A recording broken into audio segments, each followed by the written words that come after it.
This is the Thinking Mind podcast, a podcast all about psychiatry, psychotherapy, psychology, and related topics.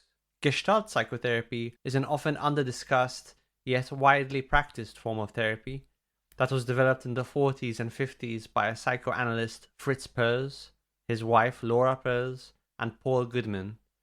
Gestalt therapy came to prominence during the counterculture movement of the 60s and focused on an individual's experience of the present moment, their relationship with their therapist, and the psychological adjustments people make in response to their environmental and social context. Today, in conversation with me to discuss Gestalt psychotherapy is Sarah Paul.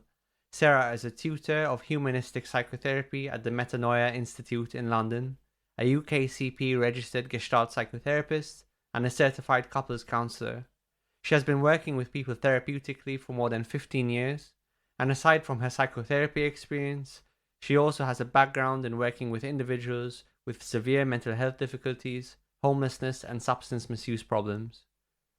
In today's episode, we discuss Gestalt psychotherapy, its historical origins, some of the core principles of the Gestalt approach, its strengths and weaknesses, the barriers people have to changing, Sarah's own approach to therapy, some of the challenges of training as a therapist, and much more. As always, if you value the podcast, there's a few ways you can support it. You can share it with a friend, give us a rating, follow us on Apple, Spotify, or wherever you listen, or follow us on social media.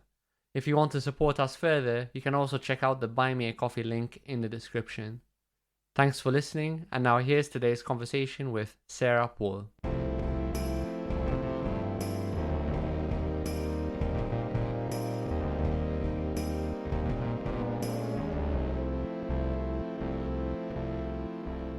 Thank you so much for coming on the podcast. Thank you for having me. I've wanted to make a podcast about the Gestalt approach for a long time, so I'm really keen to explore that with you today, and also just to explore your approach to therapy in general. But the first question I might ask is what originally brought you to psychotherapy? And my understanding is it wasn't sort of your first career, it was a choice you made later on. How did you decide on that? What influenced that choice for you? Sure. So, I think the idea of something therapeutic had been around for me since I was very young. So when I was like 14, I wanted to be a music therapist originally because I played piano and flute, played in lots of orchestras, really, really loved that. And I also always knew I wanted to do something involving people. So initially music therapy seemed like the fit for me.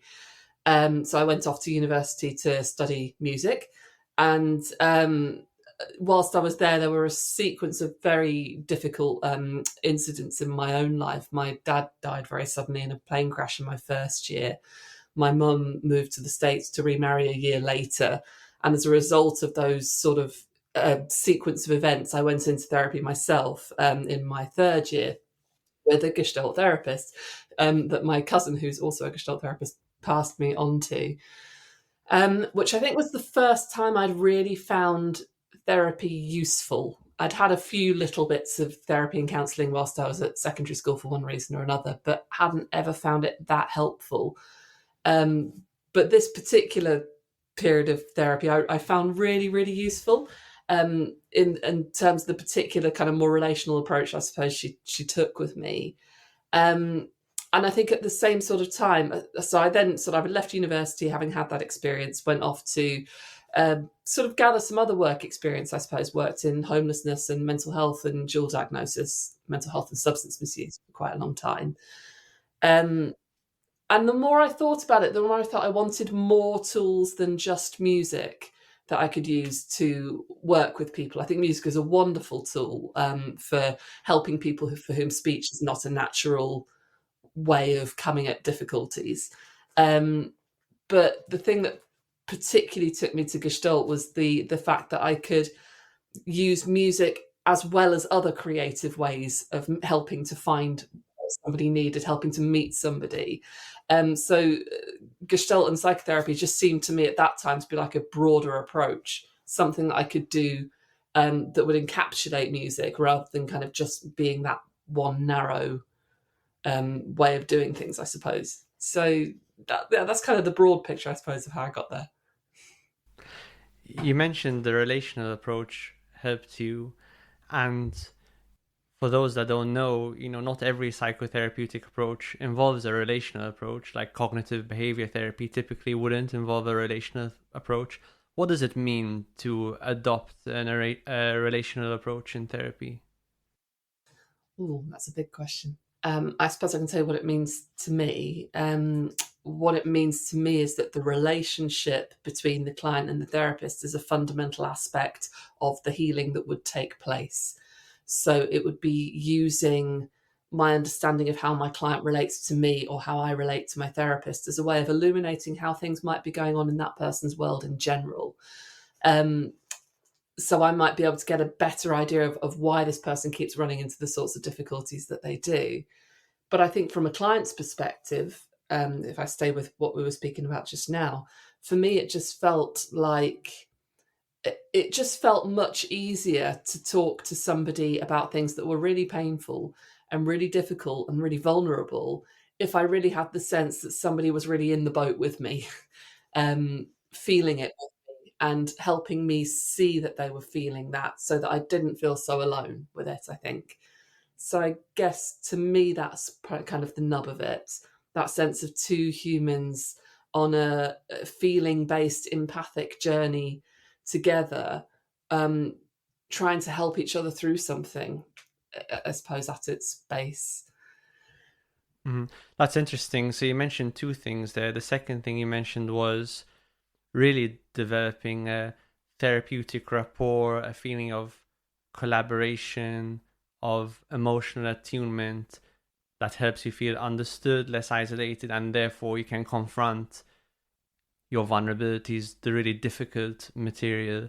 But then the first thing you mentioned was daring to examine the relationship between a client and their therapist can help them understand, oh my God, what are these patterns I'm running into in my regular life and all my other relationships? If I feel abandoned, for example, with my therapist, is this relevant if I also feel abandoned with my romantic partner or with my friends sometimes? So there seem to be two facets to what you were saying there. Yes, yeah. I mean, and for me, the one can't happen without the other, because how am I, as clients, supposed to talk about these things that might be full of pain or full of shame or full of vulnerability, if I don't get the sense that somebody is keen to be gentle with and loving with me in that space, and willing to really enter into what that might feel like. It's going to make me much more willing to do that, I suppose. Mm-hmm. And the other thing that this leads to is the idea that really part of the therapy is for the therapist to be kind of a flawed person, to make mistakes, because those mistakes can create useful material to be discussed in the client therapist relationship. And I think a lot of people, whether they're therapists or just working in mental health more generally, we often want to portray ourselves as being very perfect and sensible and wise, and hopefully we are to a degree. But it's also important that we have flaws, and that when our flaws crop up and influence the therapy, that it's acknowledged on the part of the therapist, because then that can help really move the relationship to a deeper level of maturity. Because a relationship that's like, I'm super wise, I'm a super knowledgeable expert, and I'm not really flawed, and you're super flawed, is not a very mature relationship. Whereas a relationship between two flawed individuals which is much more likely to be real, has a greater capacity for like that intimacy you mentioned. Absolutely, and also it just isn't. It's kind of almost like gaslighting in some way to sort of assume that I'm sitting there and I've got all the answers and let me kind of pontificate to you and show you how you should do things. And the client's like, but that doesn't feel quite right for me. That doesn't quite fit for me. But I must do it because you're the therapist and you're the wise one. And I think I'd much rather help somebody to find their own resources and learn to trust it themselves, which might include sometimes pointing out how I've got it wrong. And I think it's Yalom that says this, but there's a lovely Yalom quote that I always remember, that my view of whatever it is that the client is struggling with will always be less profound and less deep and less nuanced and meaningful than the client's view on it. So if I can kind of be patient and attentive to really understanding what it's like for that person to be in their world, then and then they see me get it and we get it together, I just think there's so much more richness and use in that place. Mm.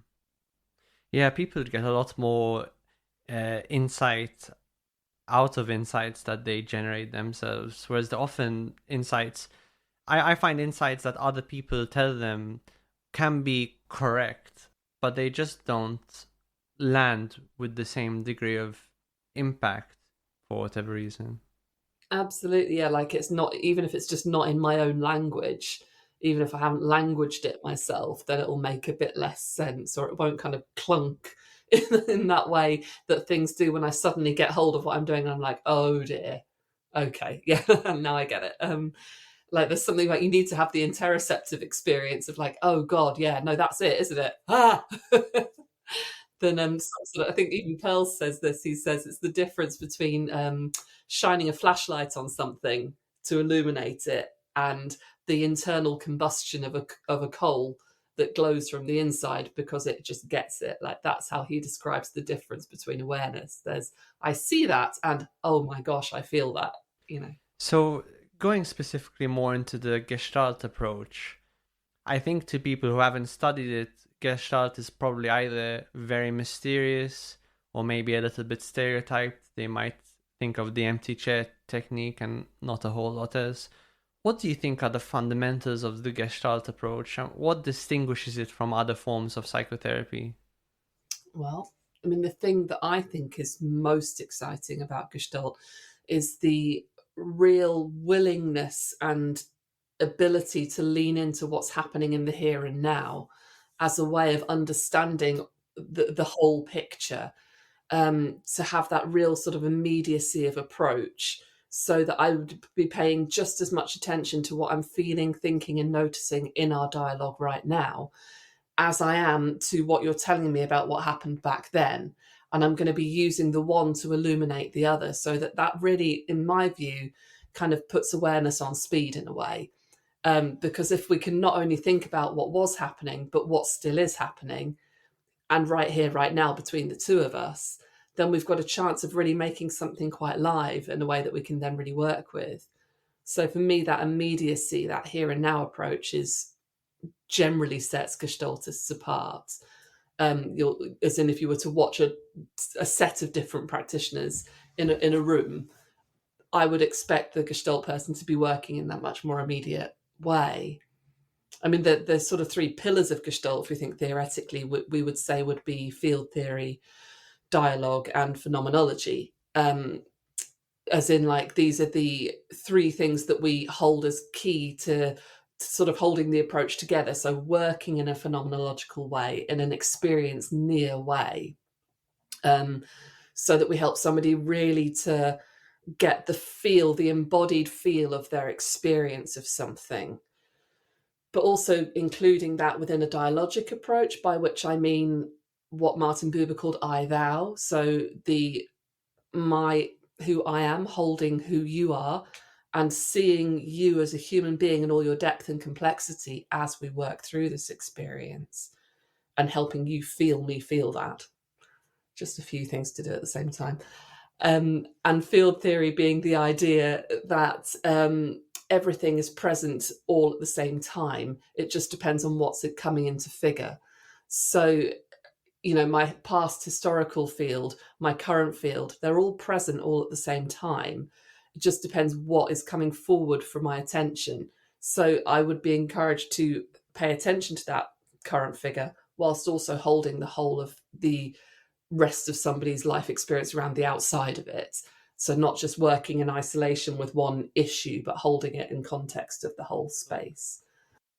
I will definitely dive into more, but commenting on those three pillars. So the first pillar, phenomenology, that is awareness of what's happening for a person here and now, and that will presumably include their thoughts, their emotions, how they feel in their body, perhaps an awareness of how they're holding their body in space as well. And also the therapist being quite candid about what they're thinking, what their emotional reactions might be, what their somatic reactions might be. So there's a big awareness of the here and now. And then the second pillar you mentioned, the dialogic approach, keeping in mind both people are complex, as we said earlier, both people have flaws, and it's kind of almost an exchange of experience. And then the third pillar that you mentioned, field theory, is the thing that helps a person reconcile what's happening now with the sort of summation of their past experiences. Is that a good way to summarize it, do you think? Yeah, I think it's a way of thinking about it. Really, when you're thinking field theory, you're thinking figure and ground. That our whole experience forms the ground of our experience, and what comes into and out of figure will be interesting at different times, but all forms out of the same ground, if you like. And I think this is a very important point because we're really talking about perception, and of course, Gestalt by its name relates to, old theories about psychological perception, which are very valid. And something I've been thinking about a lot is the difference between sensation and perception. Sensation is the raw data we take in, and then perception is what do we make of that raw data in light of, for example, our past experiences. So to make this more concrete so people can understand it, imagine two people walking into a party. One of them's socially anxious, one of them's not particularly, and they both see a group of people laughing as soon as they walk into the party.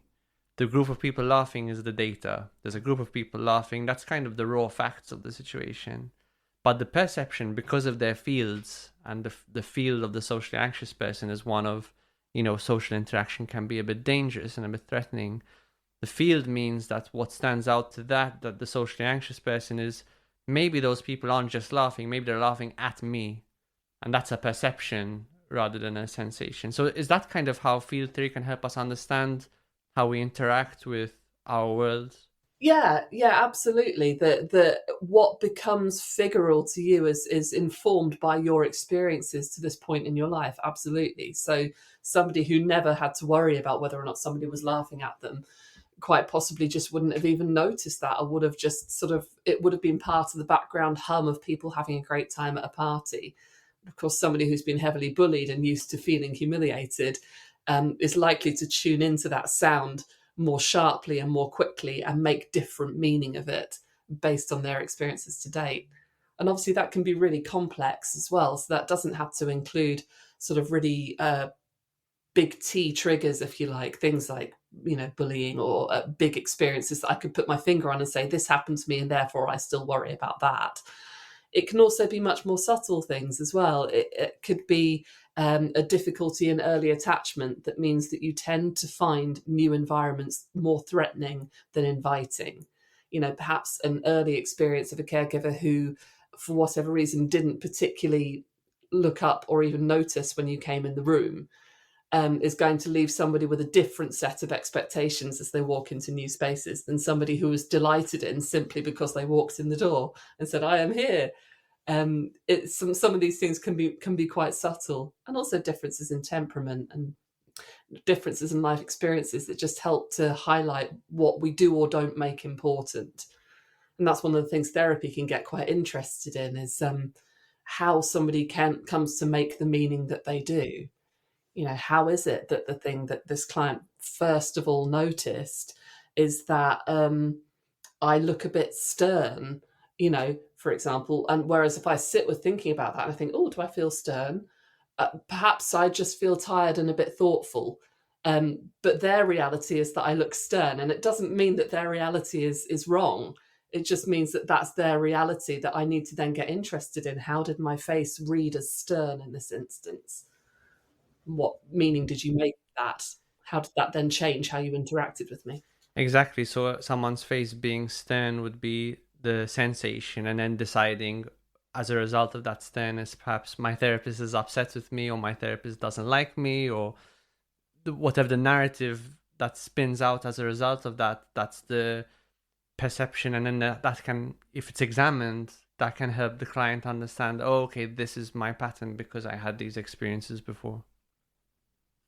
Absolutely, yeah. Or even just to notice, even just to put in a bit of a pause and think, I might have noticed that face looked a bit stern, but just to put in a bit of a pause before the assumption is that therefore they don't like me, therefore I'm going to stay quiet.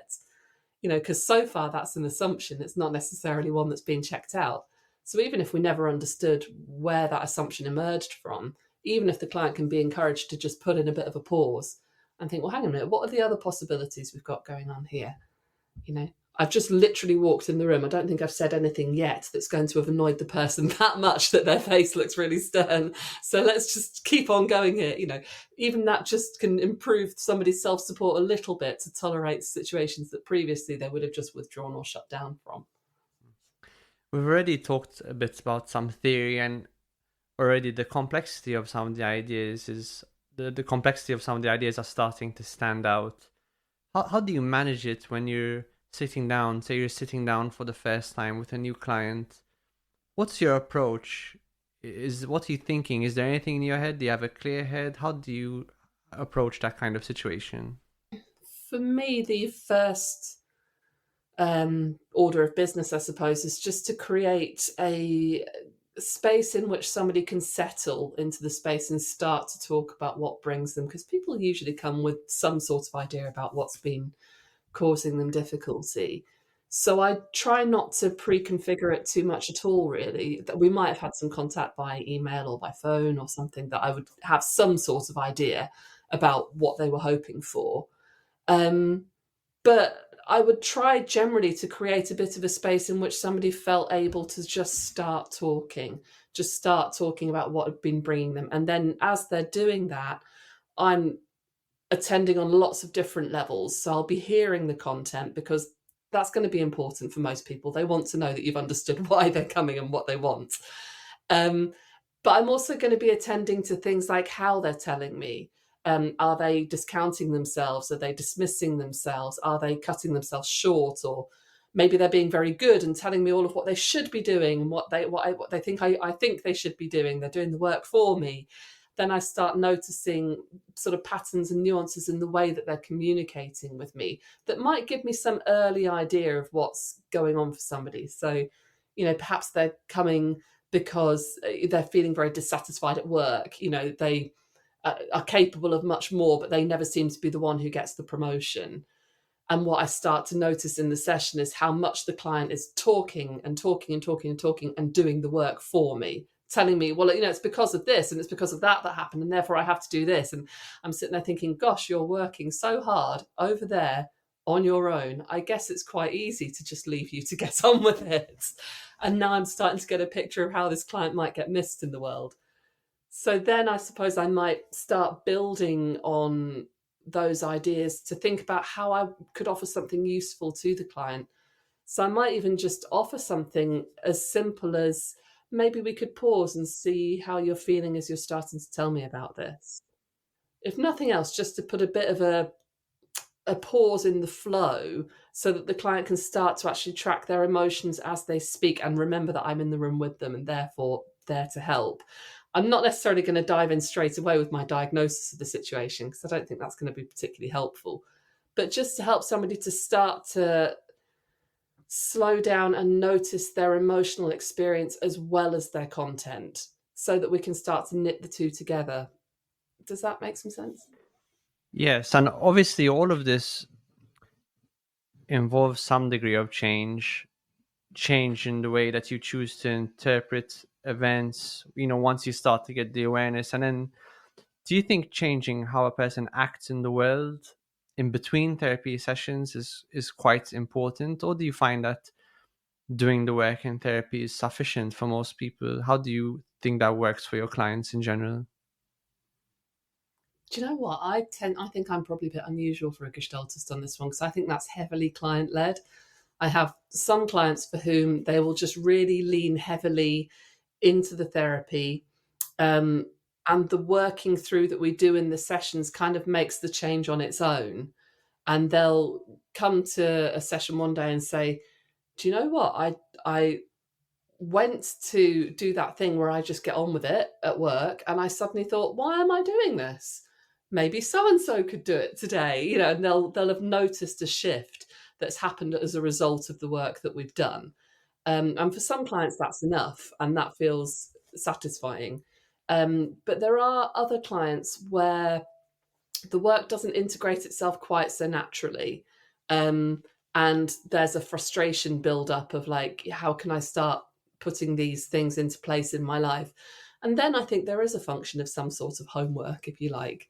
Like, even if it's something as simple as asking somebody to pay attention to, suppose in the session you've been talking about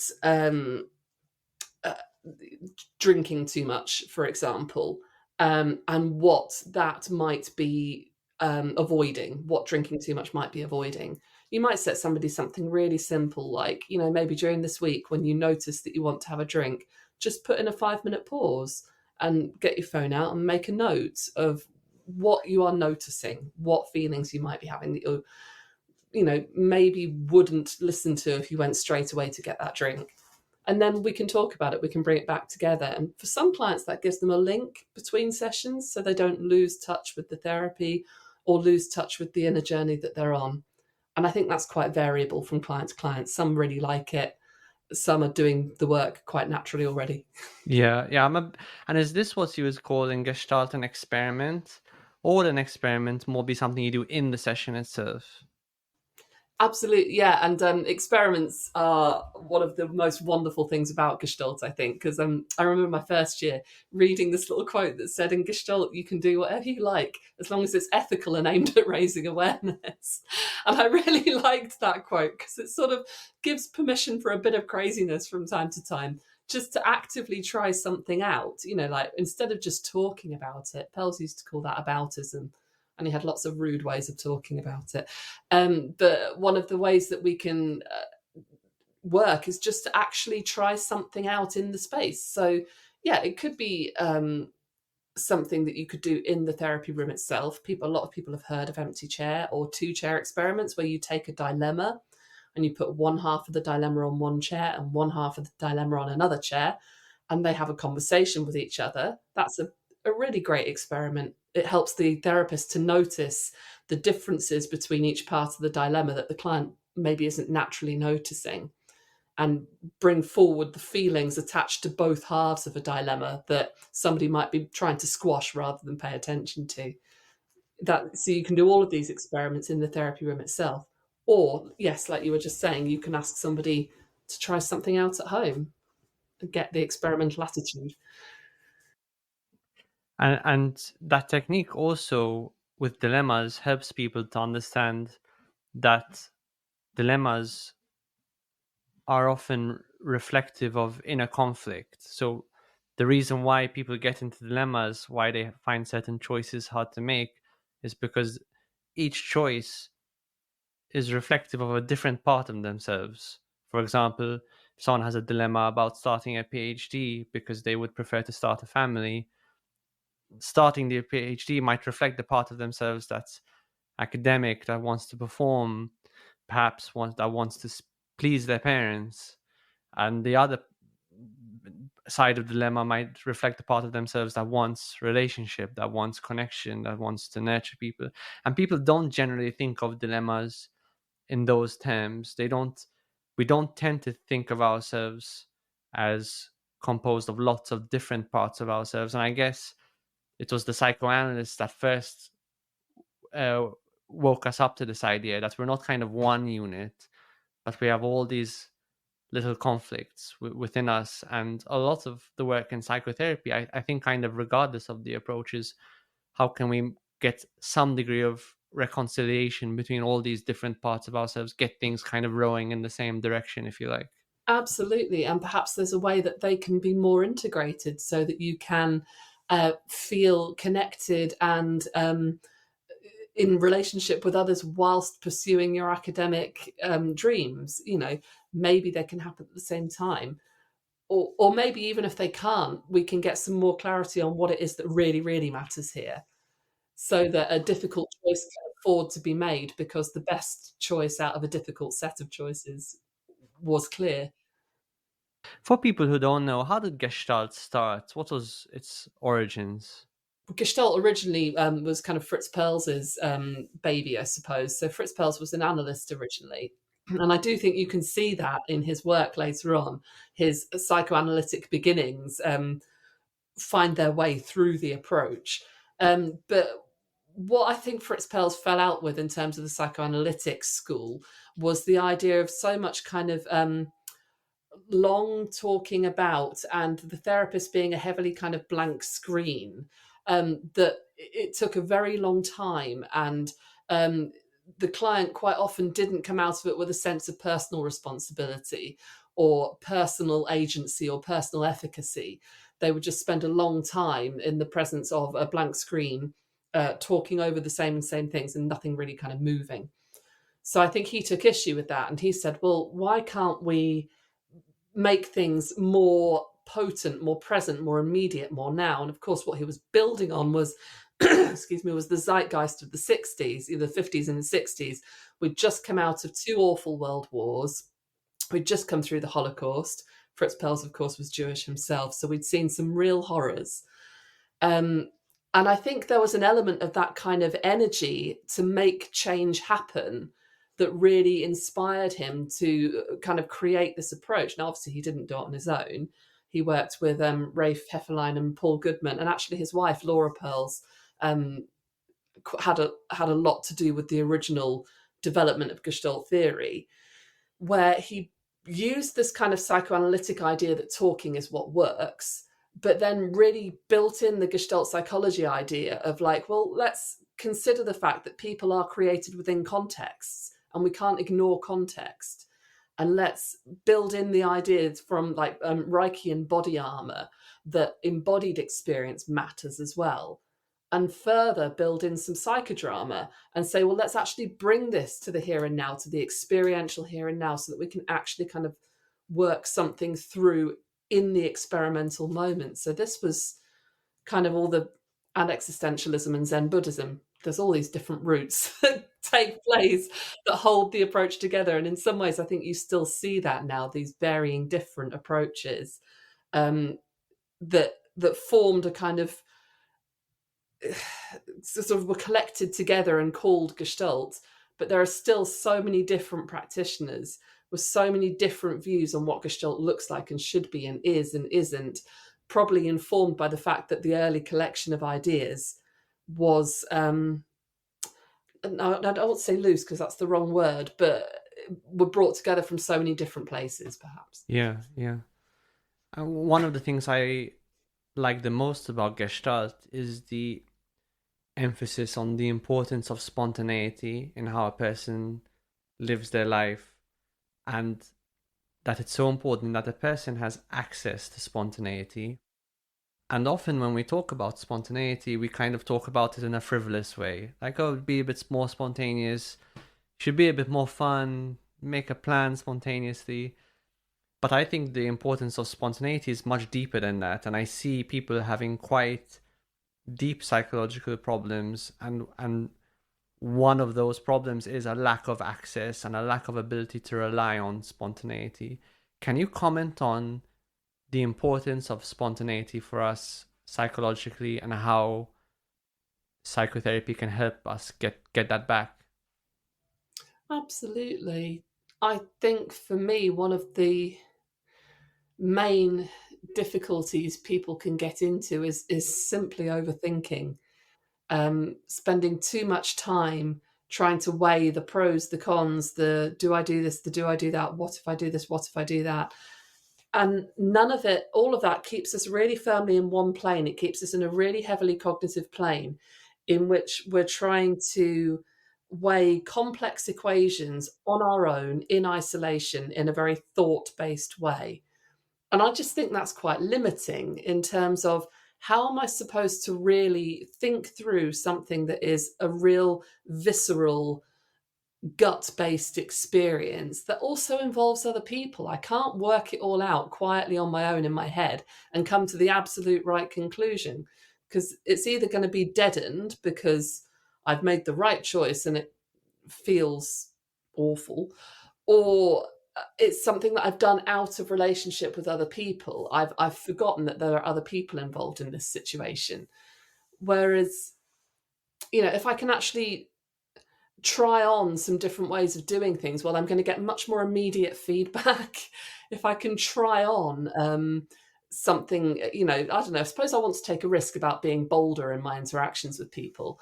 I can think through exactly how I might like to do it and feel ever so passionate internally about it and then never actually kind of do it. Or I can actually just take a risk and see how that felt. Now, that's much more overwhelming, obviously. It's much more immediate, much more visceral, but I'm going to know much more quickly what's right for me, what I need to do. Yeah, that's kind of going back to your point that you mentioned previously, that for early psychoanalysis, it was all talk.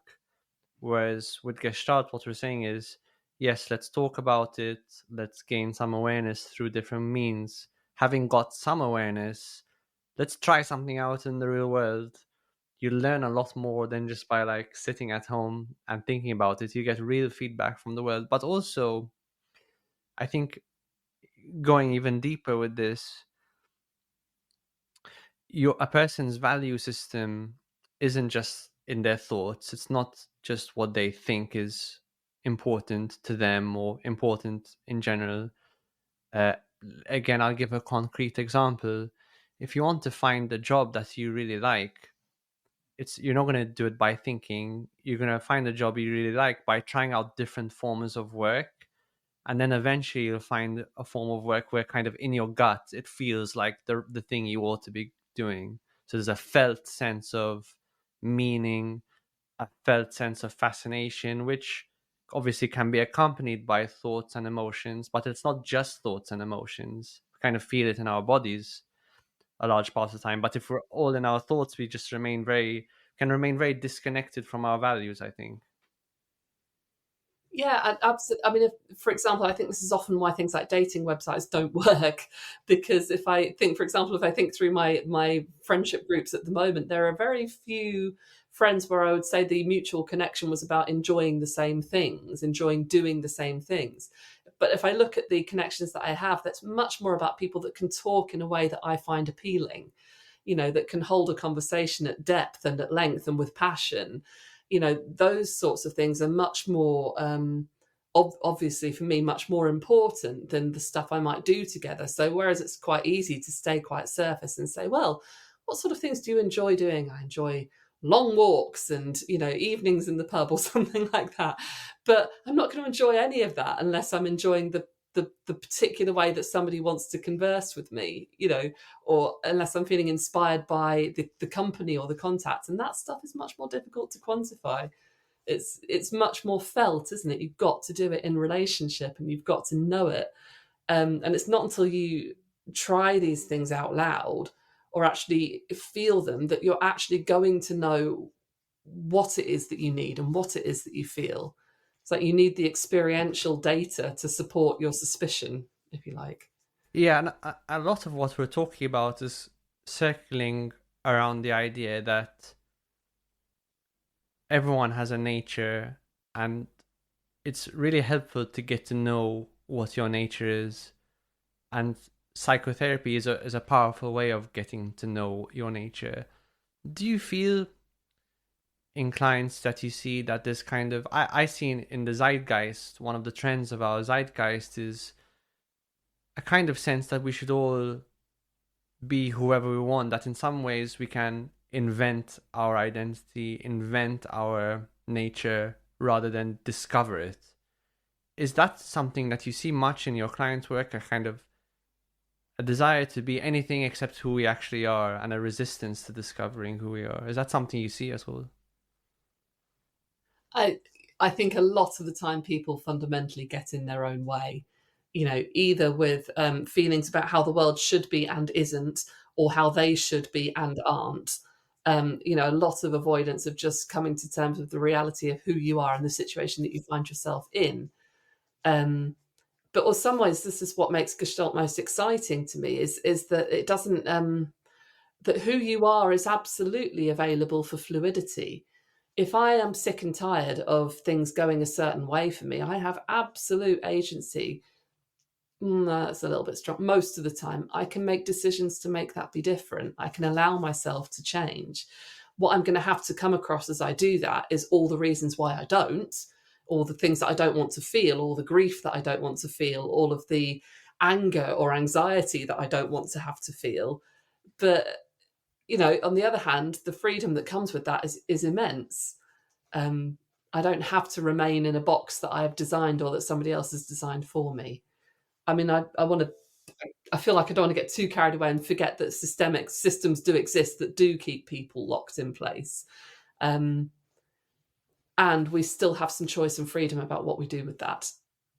Yeah, it's easy to overemphasize the amount of control a system has on us and underemphasize what possibilities we have for change, especially, historically, you can argue that in the West, people have more choice than most people have had throughout most of human history. Like if you're in the Middle Ages and you were born into the peasant class, you were born in the peasant class, and there's not a huge amount you can do to change that. Social mobility wasn't the phrase they used at that time. So I think it's easy to fall into that trap of thinking nothing's ever going to change. I can't change my circumstances. But I think the mistake people tend to make with this is they think I can't change everything right now, kind of immediately, therefore I can't change. Whereas actually, if you plan it out over a 5 to 10 year period and you make changes incrementally and consistently, people have a huge bandwidth to change, in my experience. And even if you can't change the situation you're in, you can always reconsider your way of being within it, your attitude towards it, your thinking about it. The way you are currently handling that situation is always open for reconsideration. Which is more of an Eastern way of thinking about it. Don't change the circumstances, change your relationship to the circumstances. Yes, yeah, and that's where that Zen Buddhism angle starts to make itself more obvious, or the existential base of Gestalt. Mm-hmm. Well, one thing I'd like to talk about more on the podcast, I haven't talked about it enough, is really how difficult psychotherapy training is for a lot of reasons. It's a real lifestyle choice in a big way. I kind of liken it to joining the priesthood. If you join a rigorous multi-year training program that has a certain level of expectation and commitment, which usually they would if you're going to get accredited with boards in the UK like BACP or UKCP. They can be quite rigorous training programs. What do you think potential trainee therapists should be aware of in terms of the difficulties of training as a therapist? I think the biggest thing to be aware of is that you won't necessarily see it coming until you're in the middle of it. I think you're absolutely spot on. Training is a really difficult journey. And the thing is, it's almost impossible to completely prepare for what that's going to look like. I mean, there are some very practical things you can get ready for, like it's probably going to cost a lot more money than you'd ever expected it costing, which you're going to have to continue earning during training, which is then going to demand more of your time as well, because you have to give so much time to building clinical hours and things like that. But also just the internal emotional journey you're going to go on, even if you've done plenty of therapy already and you're feeling in a good place in yourself. That's a great place to start training from.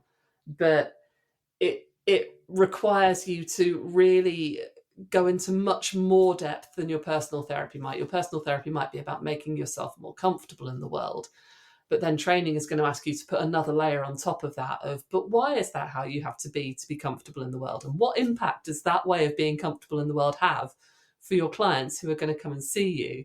It requires you to put a different lens on it again. And that can be quite challenging. I remember one of my early trainers saying to me, "Oh, don't go into therapy. Go into training, you get much more bang for your buck."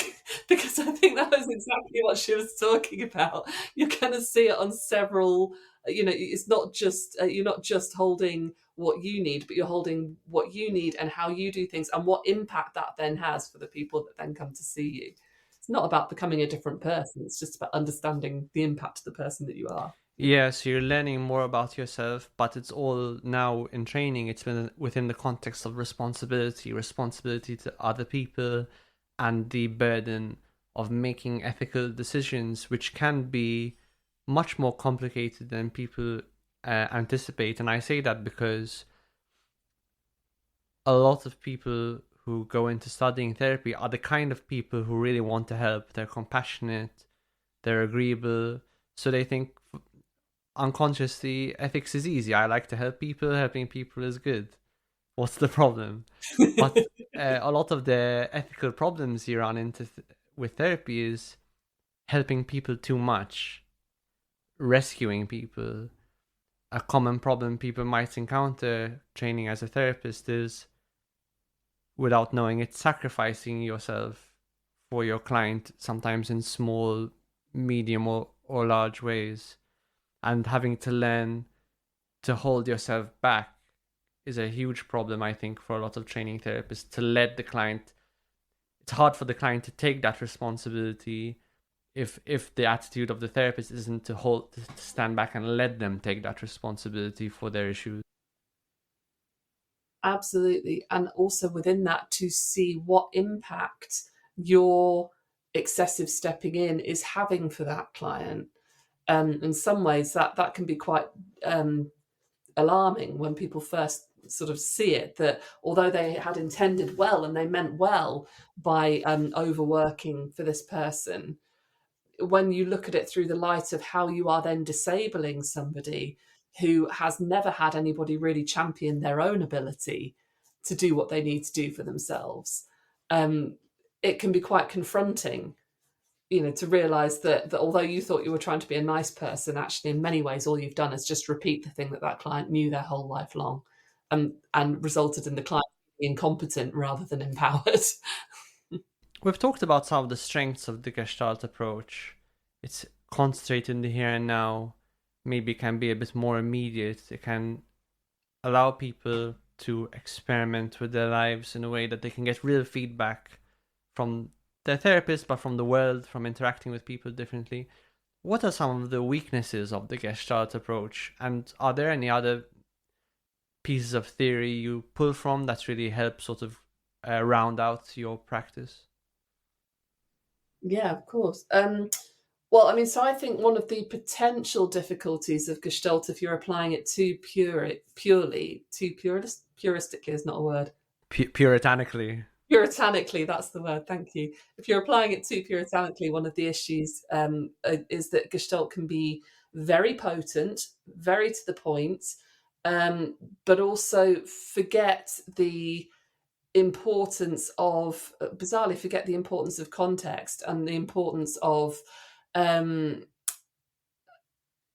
people needing time to get comfortable with new emotional states and with new emotional and sensory data. They need time to kind of integrate that.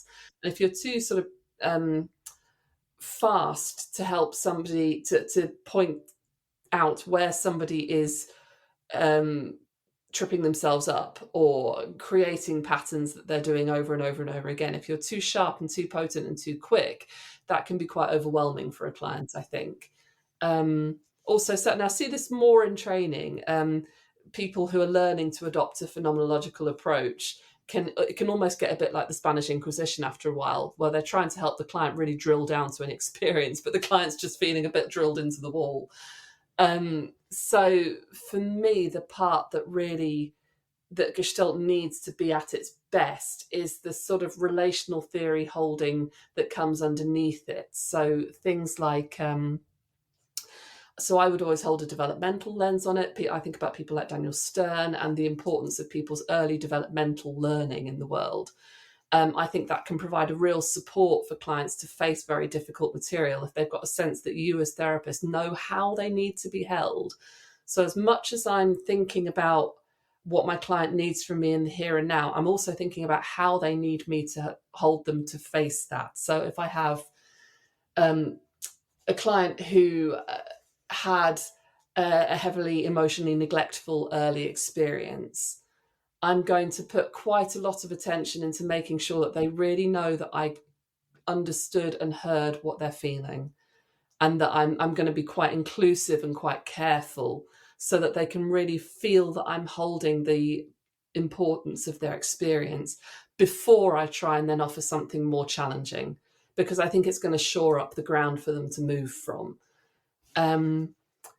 So for me, that developmental lens is always very important, and also the relational lens. So I would think about people like Martha Stark, who talk about the importance of using myself both authentically, so both using my authentic reactions, which is heavily in line with Gestalt theory, to help somebody understand themselves.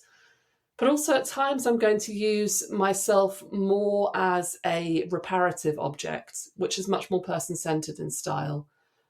So if I have somebody who's feeling a great deal of shame, for example, about some experience that they're talking about, maybe they're talking for the first time about how much they resented their grandmother and having to care for them, I might put myself in a much more, I'm going to maybe hold my authentic reactions back a little more, but bring forward the part of me that wants to hold the space of it's okay to have these difficult feelings, and you can lean into my support here and know that that's okay, as a way of providing support for what they're doing.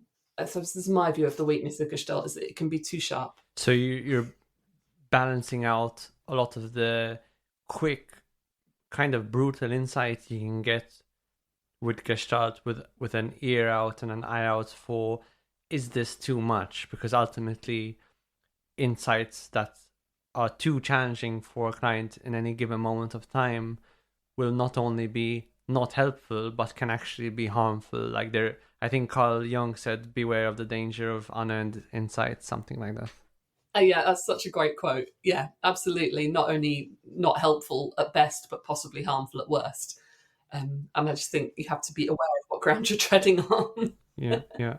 One question I was curious about, I'm not sure if you'd want to comment on it, but there's more talk of the involvement of psychedelics in mental health treatments, and Gestalt really came to prominence during the counterculture movement, and as a set of theories, it seems to complement the way we think psychedelics work quite well, in that psychedelics chemically help us open up an opportunity for change. They induce a certain amount of neuroplasticity, so they give people a window where new insights perhaps can be taken in more easily, adopted more easily, internalized more easily.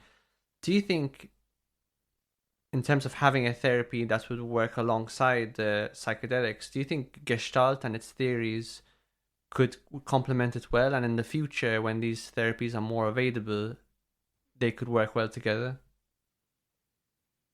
I mean, it certainly sounds that way, doesn't it? My hunch is that if Fritz Perls were alive today, he would be absolutely very interested in pursuing, a different aspect of experience, I guess, is what I think about when I think about psychedelics, opening to a different aspect of experience. And that is probably one of the things that Gestalt does quite well. It just stays really experience near and focused and interested and curious about what is happening right now. And to apply that with this kind of extra layer of the psychedelic treatment could be really quite interesting. I mean, it's not something I know much about, but I can feel my interest. Particularly in the sessions, I think, before and after the actual psychedelics themselves. Could you the way a psychedelics therapy would work typically is you have a few sessions to kind of prepare, probably establish an intention of what you want to work on. Then I'm not sure if it's possible to have a coherent therapeutic approach while the person is on the psychedelics, although an expert might correct me on this. And then after, to reintegrate those experiences and try to figure out how what they've learned on that trip can help them move forward, again, internalize those insights. Yes, to make sense of them, I suppose.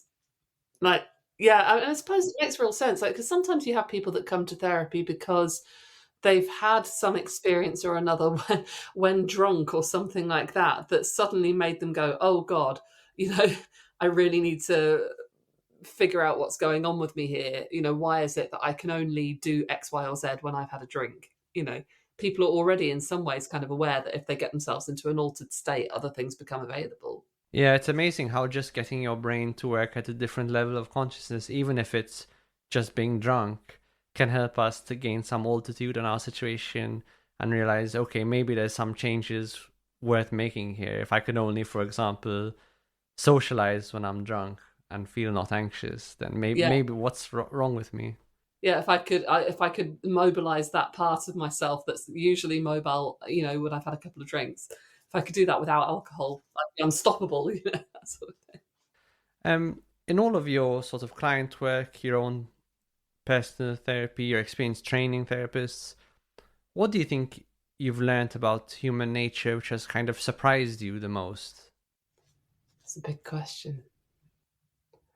I mean, ultimately, how resilient people are, I suppose, which sounds silly, but people can go through the most incredible things and not only survive but thrive.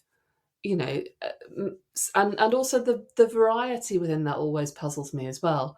That you'll have people that will have gone through huge amounts and come out of it somehow unscathed or apparently unscathed, and others who will have had one very small incident happen that completely destroys them for many years. That always kind of puzzles me as well. Like, what is it that makes some people so incredibly resilient, and others find it so much more difficult? That's the bit that continues to kind of puzzle me, is how can we ever imagine that there's a way of doing things that would safeguard everybody from trauma, because there probably isn't. Some people seem more susceptible than others. But mainly the thing that always stands out to me is the desire for things to be better, for things to be different. That real kind of reaching for the sun, reaching for the light. What's that? Carl Rogers told that potato story, didn't he? Where the potato always reaches for the light. And I feel like I see that over and over again.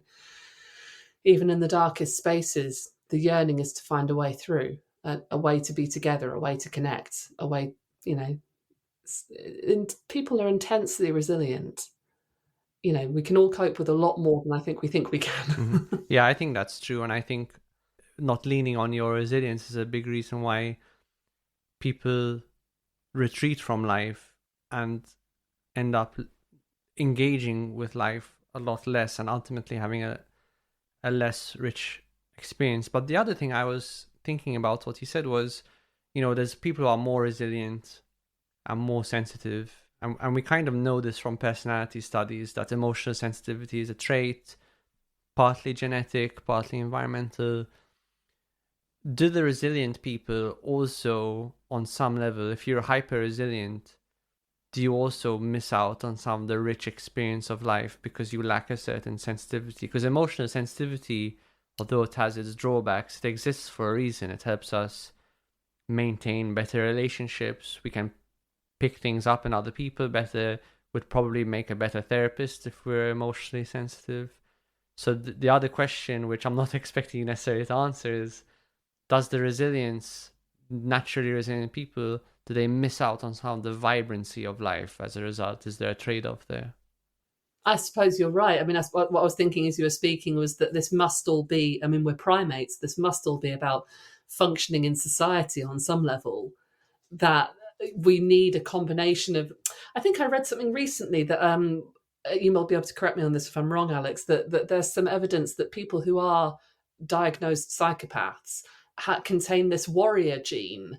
And this warrior gene creates this emotional blunting on purpose to enable somebody to go out and be a warrior in the very bloody sense of the word, to tolerate battle over and over again and not feel it too intensely.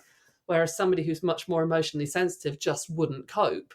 But that emotionally sensitive person will maybe be the one who's at home helping everybody make the recovery as they return from war. I mean, it must be sociologically important to have a mix of people that are able to, and wouldn't it be great if as a society we got out of each other's way and stopped judging each other for having these different levels of sensitivity and allowed it to be the strength that it is, that we don't all have to be good at the same time.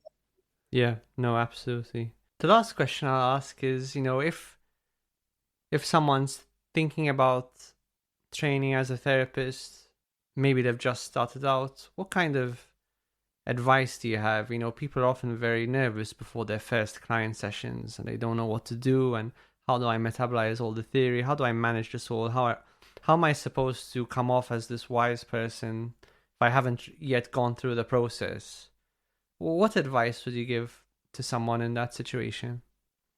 Well, to sound like a terrible cliche, Rome was not built in a day, and so don't expect yourself to. Really, you have to allow for the fact that this is going to take the entire period of your training and some time beyond that to feel really confident and comfortable in what you're doing. There's a huge journey to go on, and the best advice I could give is just to really enjoy and honor that journey. And what you're good at and what you find easy and what you find difficult will shift as you go. And you'll notice those shifts so much more profoundly when you're earlier on in your practice and your training. They become more subtle later on the line. So that can be really enjoyable as well. Suddenly noticing that you understand something that you didn't understand before, or that you get something that you didn't get before, can be quite exciting. So I would just, as much as I can, encourage it. It's a difficult and rewarding and wonderful process. So just to enjoy it at the pace it's meant to be enjoyed at, rather than expecting brilliance of yourself. Thank you for spending some time with us today, teaching us about Gestalt. Whether you're training Gestalt, training as a therapist, or you're just curious, I'd encourage everyone to read a little bit about these pieces of theory, because I think they can be really helpful for anyone. Are there any books you could recommend so people could learn more? Yeah, I mean, the big Gestalt Bible is always Perls, Hefferlein and Goodman, Excitement and Growth in the Human Personality, which is 1951. It's a bit of a tome. So if you wanted something that was more grabbable, you could go with something really simple like Dave Mann's 100 Key Techniques, I think it's called, or something like that, which is a really nice one for just pulling out the odd bit here and there when you've got 10 minutes. It's a bit more digestible. Perfect. Thank you very much for speaking with me, Sarah. Thank you for having me, Alex.